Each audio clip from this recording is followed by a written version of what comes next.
This is House Bill 3664, Mr. Chairman and members of the committee. This is for Oregon's Medical Marijuana Act. It requires written documentation from attending physician that medical use of marijuana will provide therapeutic value. It prohibits a person convicted of manufacture or delivery of controlled substance from being designated caregiver of registry identification card holder. It allows designation beginning 5 years after conviction for persons with single conviction. It requires that the Oregon Health Authority do a criminal records check on persons whose names are submitted as designated primary caregivers each time the name is submitted and charge a fee for the criminal record check. It authorizes the Oregon Health Authority to impose a fee for registration of a marijuana grow site. For registry identification card holders under 18 years of age, it requires documentation from attending physician who specializes in the treatment of children, and that the registry be renewed every 3 months with documentation from the attending physician that the medical use of marijuana provides therapeutic value. It requires information on marijuana grow sites to be released by the Oregon Health Authority to law enforcement agencies to include the number of card holders for whom the site is producing marijuana, the number of persons authorized to produce marijuana at the site, and once each quarter a list of addresses of all registered grow sites. It makes provisions operative beginning January 1st, 2012, and it declares an emergency effective upon passage. You have the -1 amendment, which we have added to the website of the committee. It adds a definition of provides therapeutic value. It changes the measures registry renewal requirement for card holders under 18 years of age from every 3 months to every 6 months. And it directs the Department of State Police to adopt rules governing the release of marijuana grow site registration information.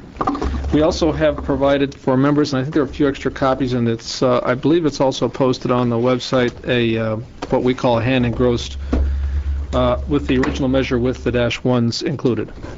Okay. Thank you, Jim. Also, committee members, just want to introduce to you Aaron Knott from Judiciary. On the far end there, Representative Barnhart, he's kind of helped with this as well. So he's going to sit in. So Representative Wilson, is it just going to be the two of you, you and Representative Barker, or is there a third person on this first panel? There will be a following panel. Okay.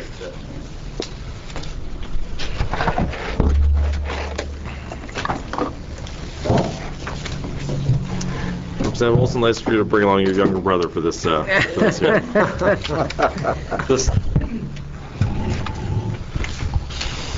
This was my older brother. You pointed out to me.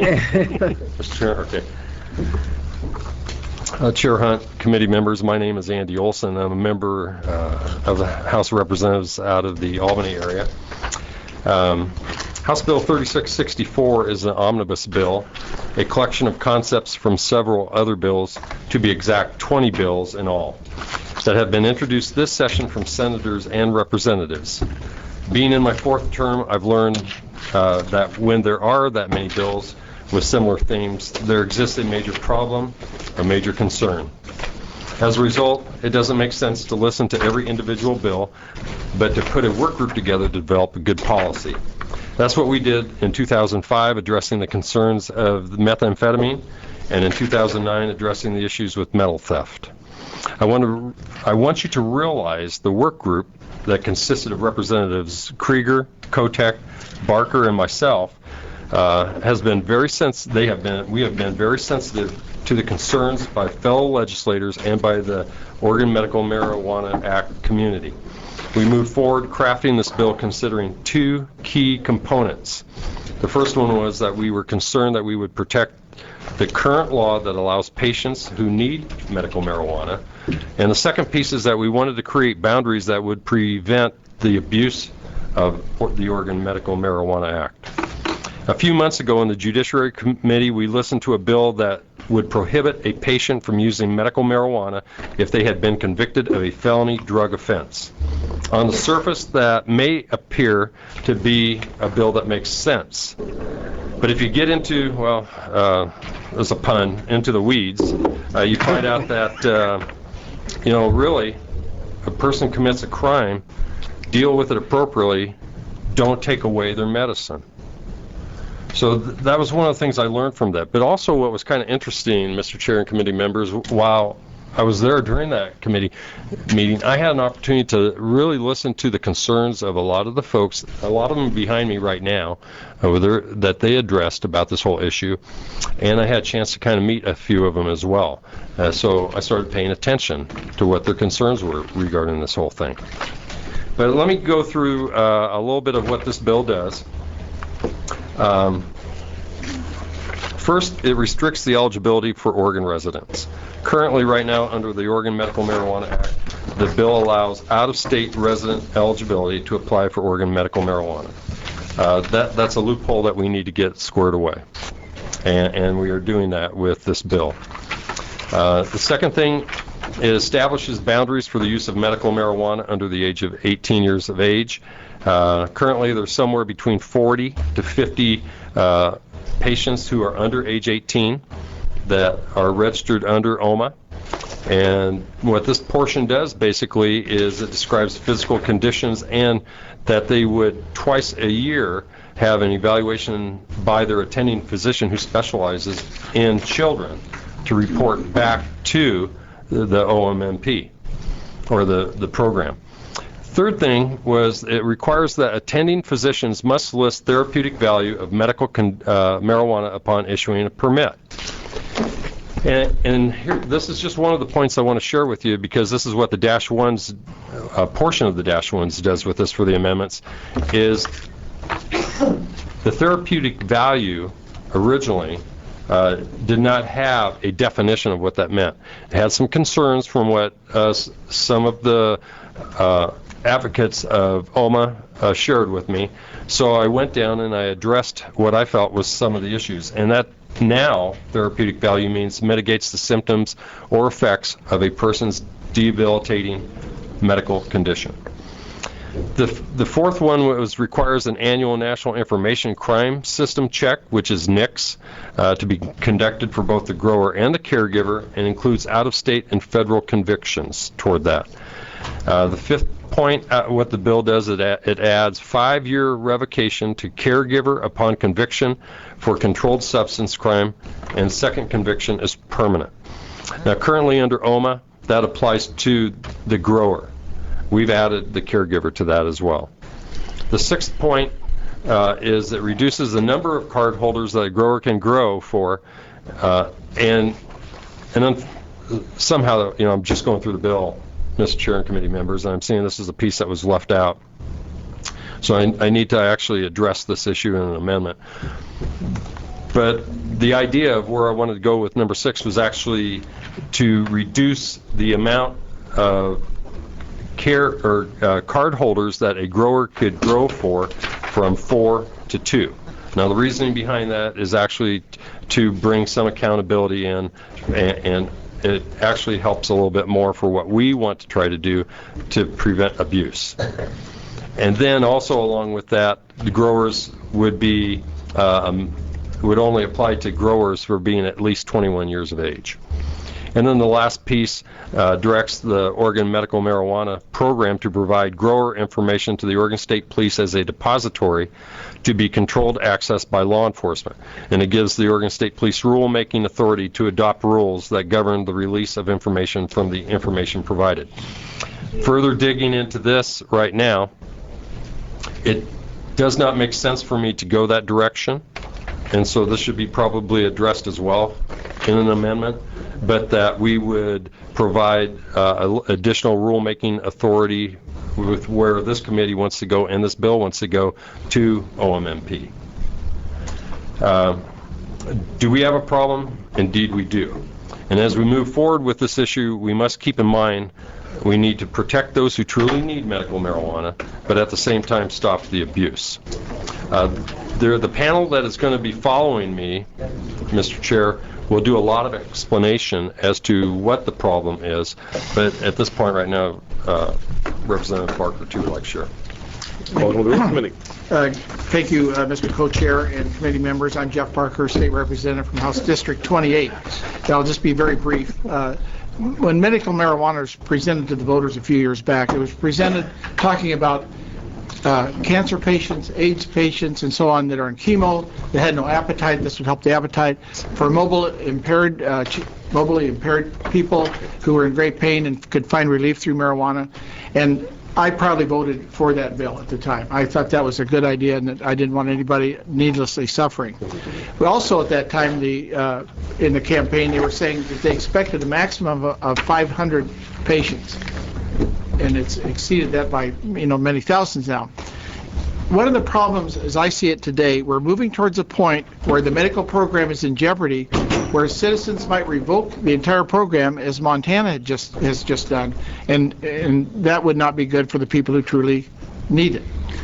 There's complaints about the law enforcement knowing where the grow sites are, that some people have said, well, you can't do that because they'll come out and check. And somebody gave a number that they're already checking 100,000 a year.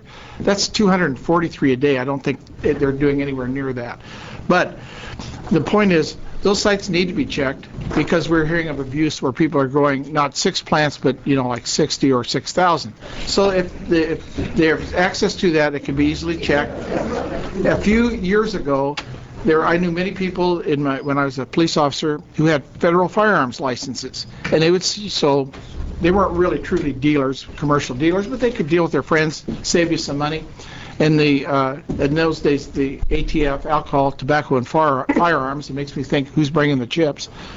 But they said, we're going to inspect those sites, your business site, and people had it at their home address.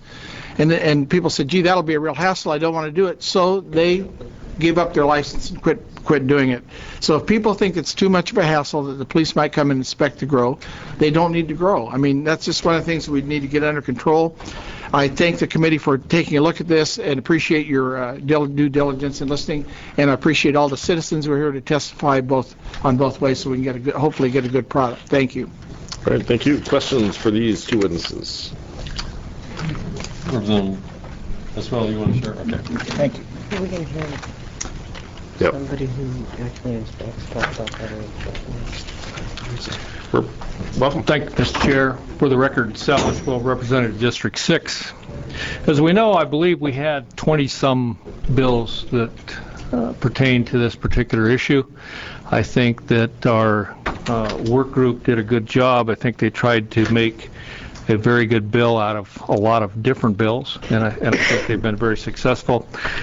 Reading on this particular subject, it is a very valuable thing for medicinal purposes and for medical purposes. There are certain things that this particular marijuana does, in fact, help people. That's very obvious. And we don't want to take that away from legitimate people. I don't think that's the intent. At least it was never my intent. But I do think there are some abuses. In fact, I know there are some abuses. I think the people that legitimately use the product legitimately would like to see the people that abuse it be reined in. And I think this is what the attempt of what we're trying to do. If you look at the original bill, it's substantially different than what we have today. I would like to see us kind of get back to our basics. I'd like to see us get back to where we've come with this bill that we have today, because I think this bill is a very good bill, and I urge your support of it. I'm sure that my fellow representatives have outlined this with Representative Barker and Representative Olson, but I think it's a good bill, and I think it's a very doable bill. Any questions? Representative Esquivel, thank you very much. Okay, the next panel I'd like to invite to the table Brad Berry, Rafael Casso, and Ray Myers, please.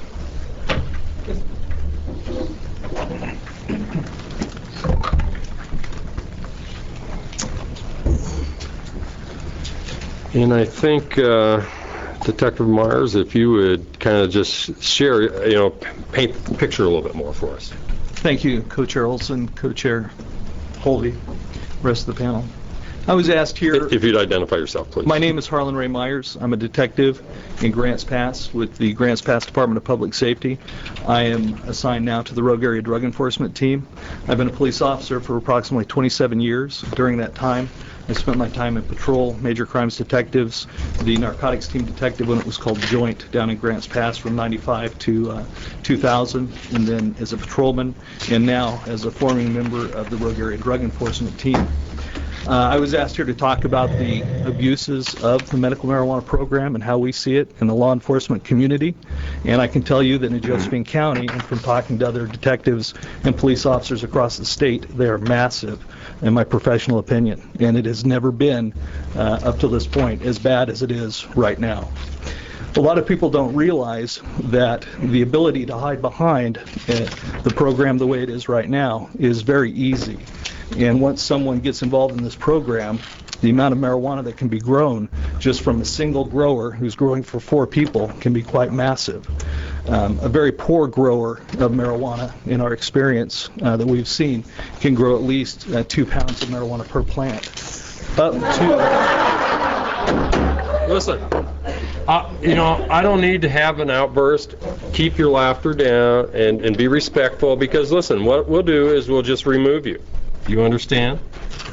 Okay, thank you. First Amendment, sir. Sir, you know what? What about the First Amendment, sir? Okay.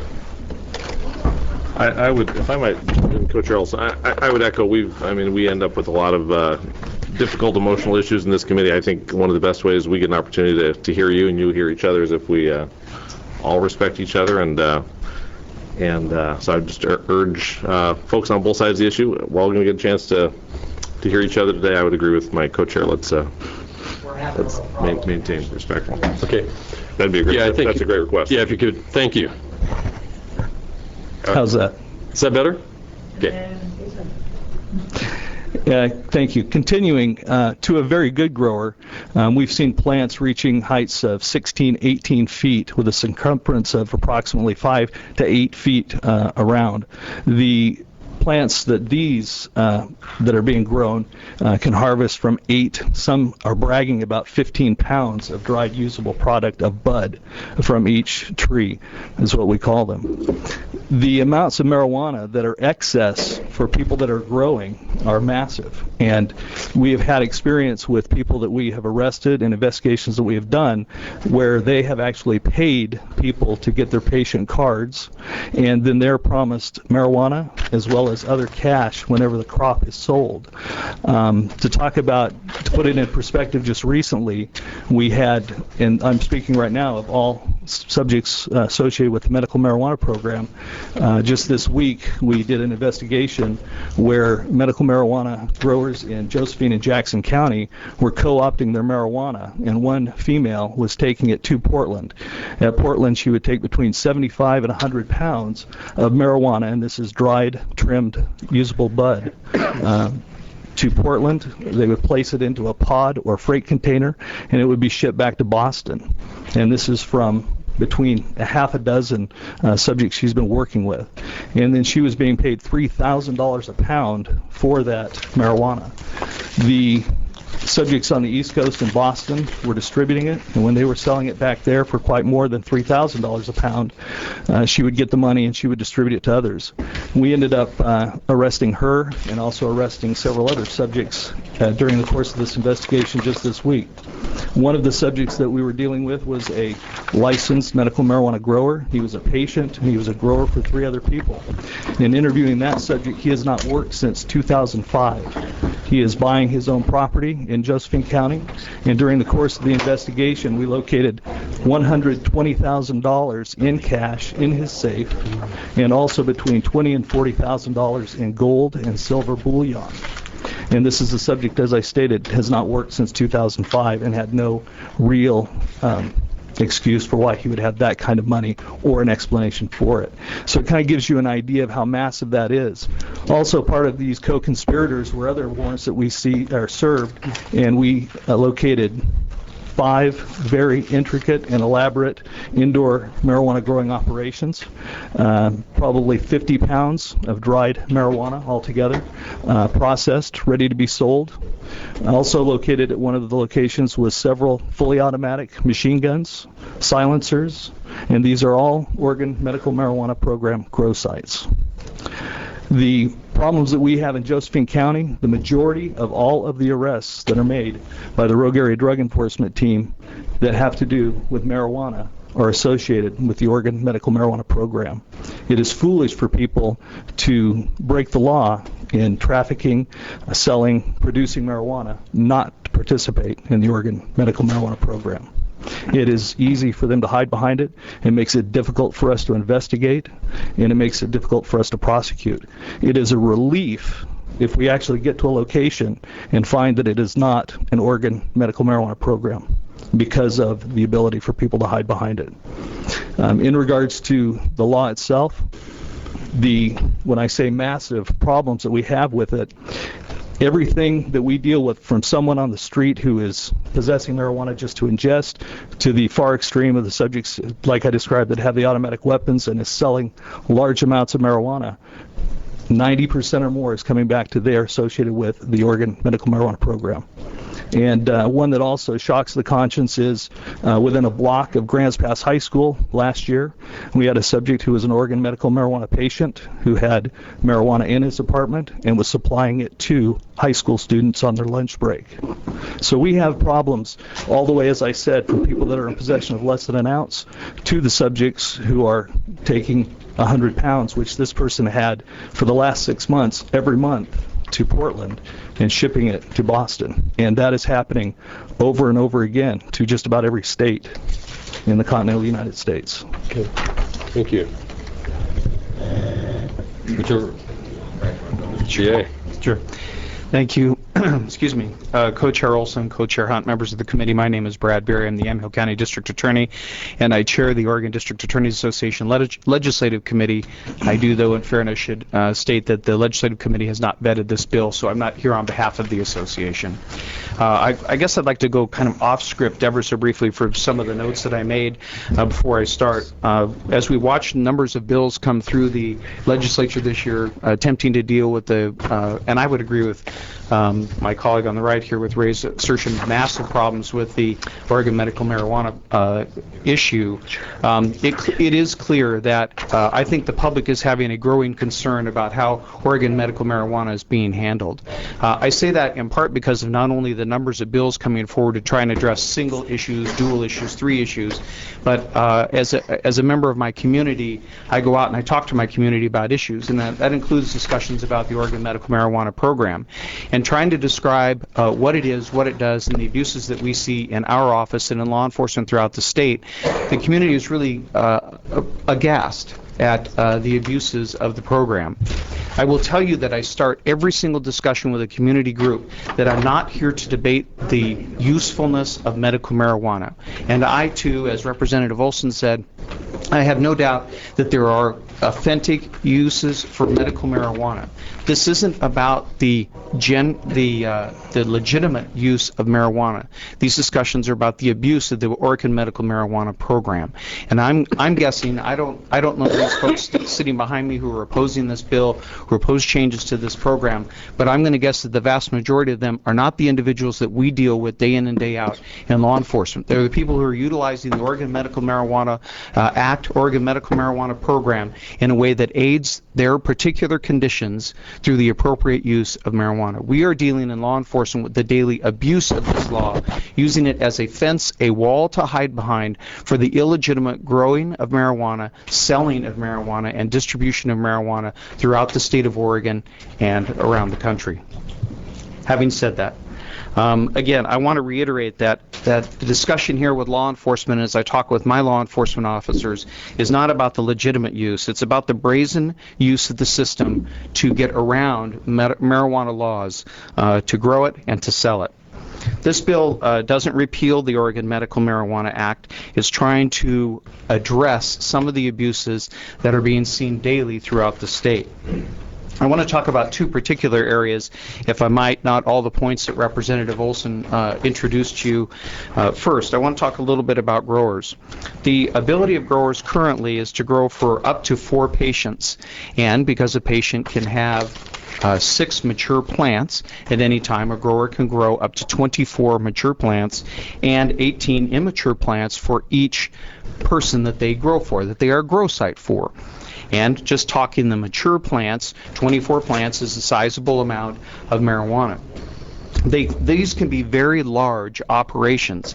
And as I talk to my community, and I talk to individuals, I'm going to say I talk to people who I used to be the young one in the group, now I'm the old one in the group, but I talk about them and I ask them to think about a marijuana plant. And almost without exception, the community views marijuana plants as what they grew up with, what they went to college with, what they saw in garages and in backyards, and what they saw in closets as they were going to college, where many of them who have not continued to use marijuana, where many of them were exposed to marijuana. The marijuana plants that we talk about today are nothing like that. This picture is taken, and I have to give credit to Raphael. I had a copy of this from another presentation. This is a picture of a marijuana plant at a medical marijuana grow. The man in the picture is 6'3". The plant just to the left there is over 15 feet high. We have taken down plants in Yamhill County with a trunk diameter in excess of 3 inches. These plants, I know there was some scoffing at the amount of taking pounds off of plants, but literally these plants yield significant amounts of usable marijuana. The detective here, if you look at his arm, is holding just one, I hesitate to call it a stem, branch that shows the bud on that one branch. That's just one bud on a single plant, and you'll note that it is as large as his arm. One bud, and you can see the size of the plant behind him. My point is this. I think what the community viewed when they talked about growing marijuana for the purposes of individuals using marijuana for medical purposes clearly did not envision what we have today. Every single day in this state, law enforcement encounters operations like this, and it's not what the community envisioned when they passed this law in 1998. However, again, it does not. I am not for a moment taking the position here that there are not legitimate uses. These are abuses of the system, and we need to rein in the number of people who can be with a grower and how much they can grow. We're not dealing with the number of plants per patient in this bill. That's not what we're talking about. This bill would allow information to be with the Oregon State Police, and I think would allow law enforcement additional information about a particular grow site. I can tell you that our law enforcement in my county, and as far as I know law enforcement throughout the state, when they get a report or find a grow site, the very first thing they do is attempt to authenticate that it's a legitimate grow site. The last thing they want to do is enter somebody's home, take down a door, and then find out it's a legitimate grow site.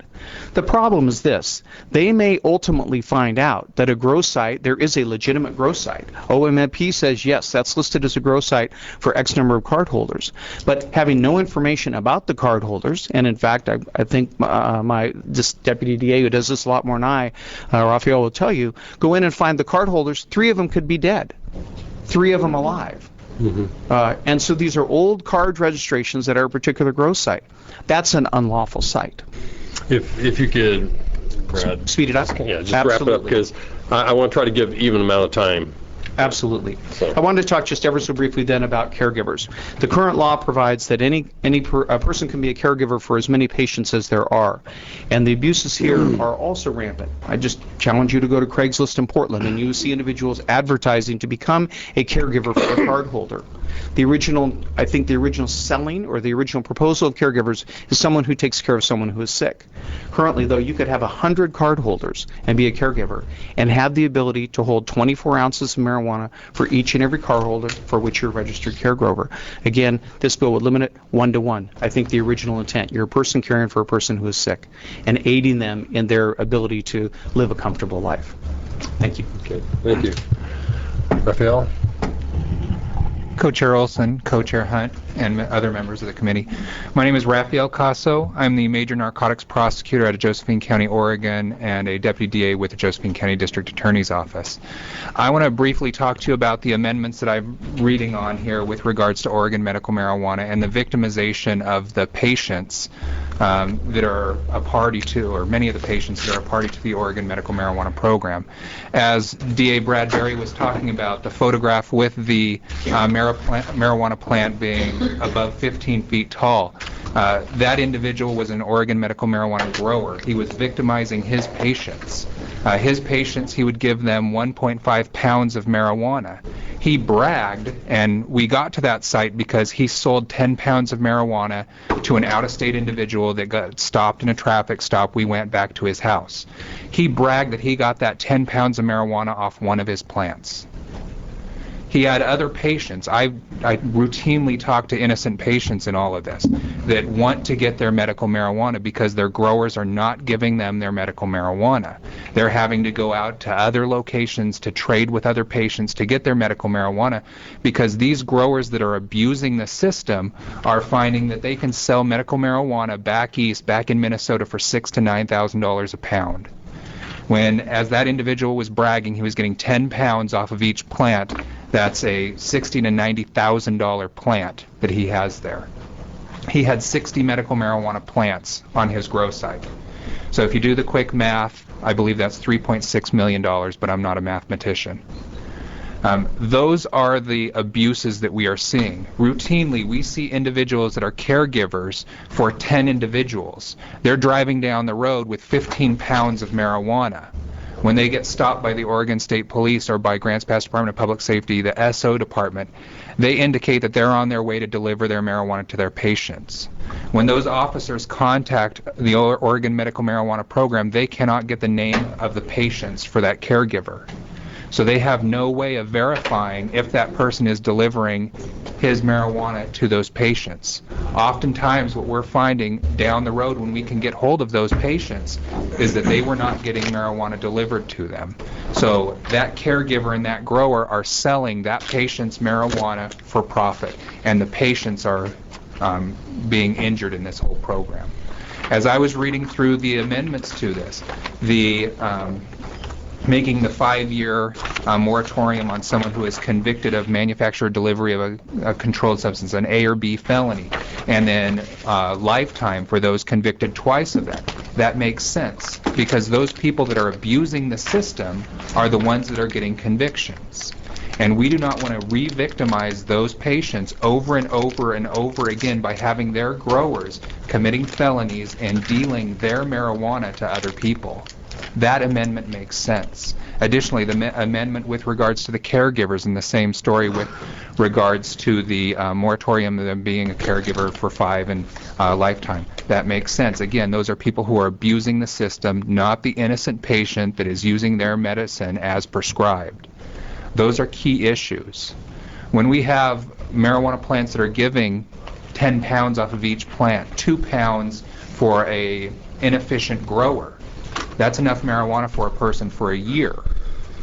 There's no need to grow 6 mature plants and have that grower have that temptation of 85 or 88.5 extra pounds of marijuana sitting at their house with nothing to do with it.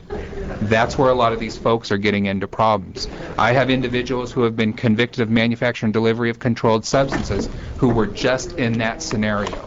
And they tell me that when they have 88 pounds sitting there in excess after they've given their patient their medicine, what are they going to do with it? Destroy it? No. They're going to sell it in Josephine County for $1,500 to $2,500 a pound. They're going to ship it back east for $6,000 to $9,000 a pound. Those are the abuses, and that's why I'm here today, is to talk about the abuses to this program, which are widespread. With regards to the Rogue Area Drug Enforcement Team, 99% of our complaints are about medical marijuana abuses and grow sites. Approximately 70% of my caseload is marijuana cases, and of those 70%, 95% would be medical marijuana abuses. And that's a huge problem when we have patients that are suffering. Thank you. Members, any questions? Representative Barnhart. Thank you. I'm trying to understand what the difference is between the situation we have now with law enforcement and the situation we had back before medical marijuana. When I was prosecuting the cases, you had to prove is that somebody had possession of it. It was in the county on the day that you specified in the document that you filed with the court. That was about it. What do you have to prove now in order to get a conviction? If I may. Now, for the first thing you have to look at, and again, Raphael Casa, Josephine County District Attorney's Office, the first thing you have to look at is the patient a medical marijuana card holder? If they are a medical marijuana card holder, they can possess up to 1.5 pounds of usable marijuana at any one given time, plus 6 mature plants and 18 juvenile plants. That's what they could possess at any one time. So that's the first thing you look at. Then, as the Oregon Medical Marijuana Program statutes are sitting, there's a affirmative defense that even if someone is not a card holder, if they are otherwise complying with the Oregon Medical Marijuana Program, if they have seen a doctor within 1 calendar year prior to the arrest date, if they are within limits, if they are using it for the medical marijuana for the purposes of medical marijuana, that is also an affirmative defense. So even if they don't have a card, there's a loophole built into the medical marijuana statutes. So these are all roadblocks that we run into. The inability to find out how many patient or the names of patients that a caregiver has, the names of patients that a grower has, that limits our ability to prosecute a case. And those are all roadblocks that we have to go through in the prosecution. Follow up, Mr. Chair. Follow up. What does this bill change that removes any or all of those roadblocks? One of the roadblocks that this changes is that it lowers the amount of folks that a grower can grow for, thus eliminate or lowering the quantities that a person can have and the temptations that they would have to sell the medical marijuana of the innocent patient. By creating the depository that would allow law enforcement to check for grow sites, that will eliminate some of that ability to hide behind that for those people that are doing this unlawfully. If you're following the Oregon Medical Marijuana Program, there should be no problem. So those are the big things. It removes a few of the roadblocks by creating a depository where we can check if a place is a lawful grow site, how many, and those locations are released. It was to the Oregon State Police, but it may be to OMMP that we can check into that depository. That is one of the things that it does. Thank you, Mr. Chair. Representative Holby. Thanks. I just have a quick question about the scale of this, I guess. So how many investigations do you know how many investigations are done statewide on medical marijuana card holders?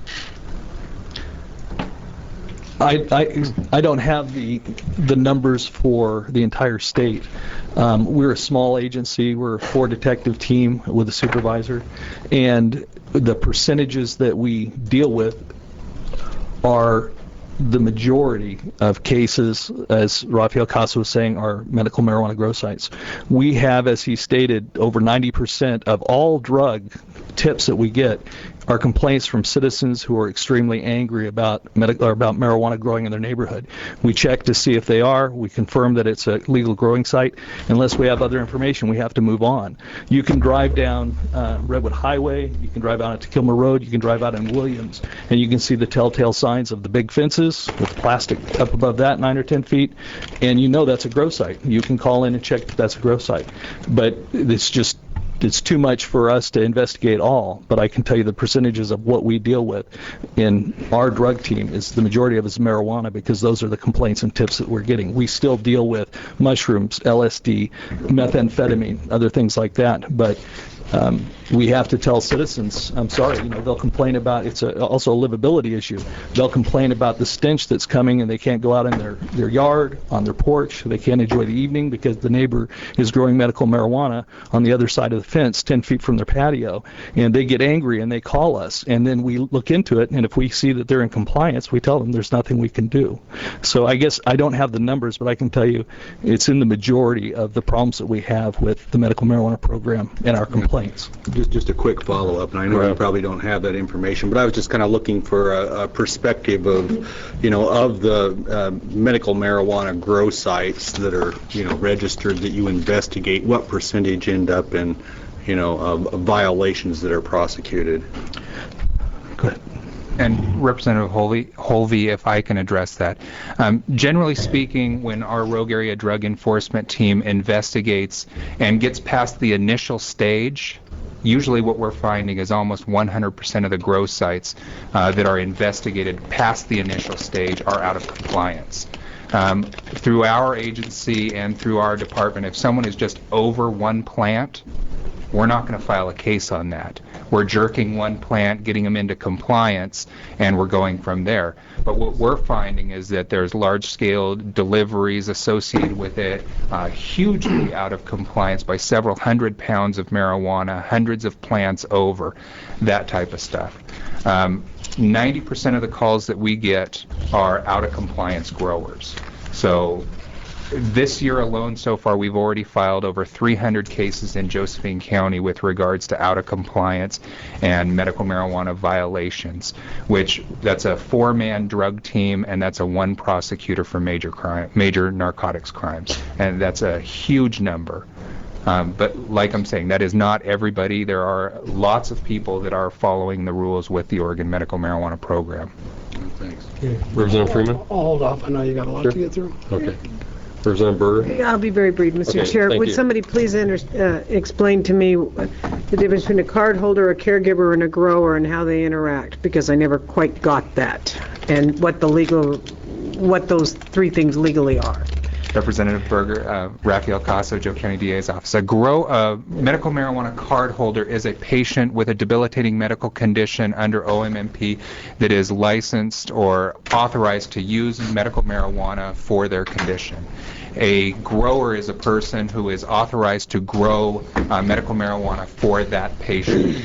And then a caregiver is a middleman or a middle person that is the designated primary caregiver for a patient.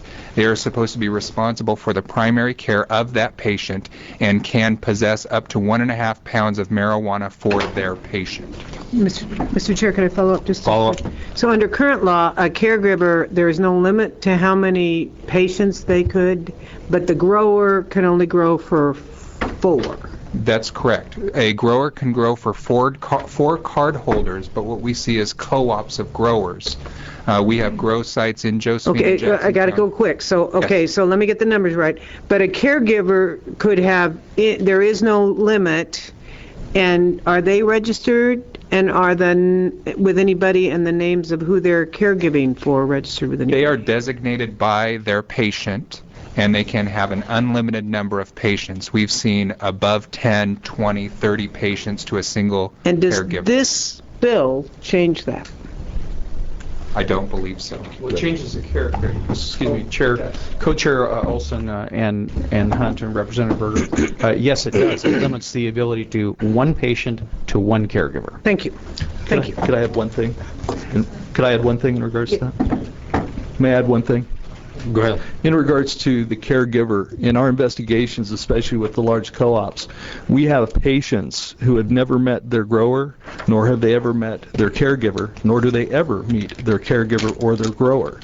And the caregiver can be used, for lack of a better word, as a mule to transport marijuana for sales, and the patient goes to the grower or goes and is delivered the marijuana by someone else. I mean, it's the caregiver situation is really a problem in this whole organization of the Oregon Medical Marijuana Program. Thank you, Mr. Chair. All right. Thank you very much, gentlemen. Thank you.